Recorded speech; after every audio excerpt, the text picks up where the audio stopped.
greenhouse gas emissions. To predict it, we really need to understand it. And this research really helps us to understand the system better, to better predict how it will change in the future.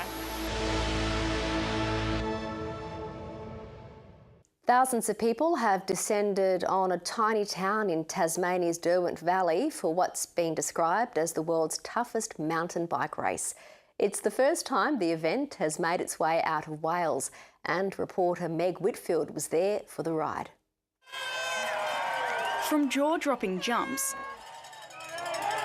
to turns taken with absolute precision, Medina Bike Park has played host to a high adrenaline display of athleticism. Gracie sends it! Gracie makes it! Incredible! 3:56 on the clock. International downhill mountain biking race, Hardline, made its debut outside of Wales for the first time in its 10-year history. From a project in Wales with Red Bull UK to going global and coming here to Tasmania is unbelievable. The 2.3 kilometre track, built specifically for the event, featured a vertical drop of 10 metres and a gap jump of 23. Only the best of the best invited to take up the challenge. The big thing about Red Bull Hardline is the progression and pushing the sport and the riders as hard as possible. So, you know, the feedback all week has been amazing. While some will be walking away with bruises, Whoa! Oh, the big crash for Goldstone! Oh! others are already eager to return. An insane race day, beautiful. Track, honestly, was probably the best track I've ever ridden, so absolutely, I come back, yeah, 100%. Oh my God, yeah, I don't know what to say. I'm so stoked. Yeah, just had the best time ever this week. From the sidelines, the adrenaline was just as high, with a crowd of 5,000 spectators. We're such a small little island down here. It's so nice that, you know, so many people to still come out and everything. It's a really cool spot for it to be. Great to shine a light on the Tassie mountain biking scene, seeing as it's coming up. You know, it's grown so much through the last few years. Some bringing their own flair to the event. So it's just to rev up the crowd and make a good atmosphere. Loud as possible. Yeah, everyone's as pumped as possible. And is it working? Yeah. Preparations are already underway for Hardline to make its return to Wales in June. But Aussie spectators won't have to wait long until it's right back here in Tassie. Year two, you know, we can make things bigger, we can work with the riders to make sure they're comfortable and put on an even better show next year. Meg Whitfield, ABC News.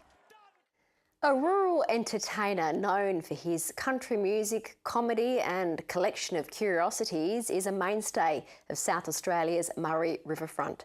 But the eccentric icon is getting on in years and says it's time to give away one of his most prized possessions, a nearly 6-tonne river red gum stump.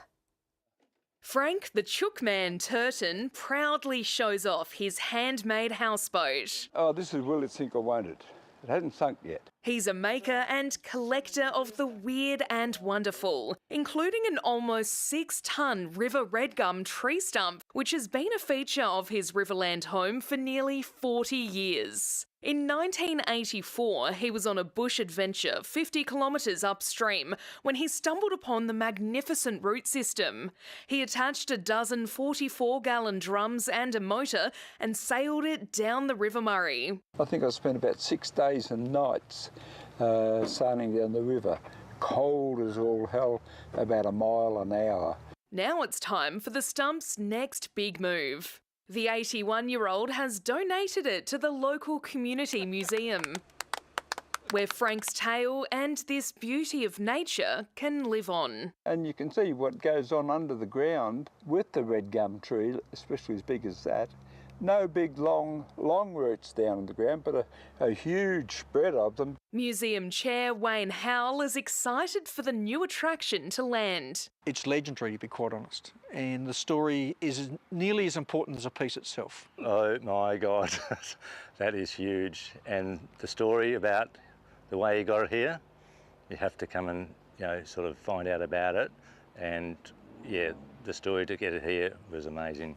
Frank thinks the stump will be in good hands and says he has plenty more zany pursuits to share with the world. Hell of a lot of people have asked me why I built the boat, why did I take the stunt, but I come to one answer, and what simply was, I said, I want to live before I die and give before I go. A large legacy for a natural treasure.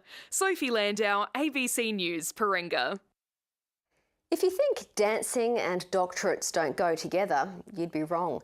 The worldwide Dance Your PhD Award, yes, you heard that right, is given out each year to the academic who best demonstrates the right balance of style and serious study.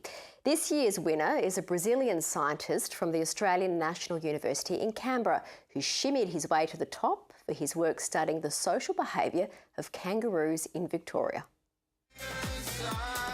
Dr. Wellerton Costa certainly knows how to make academia seem like a Hollywood production. The Brazilian's entry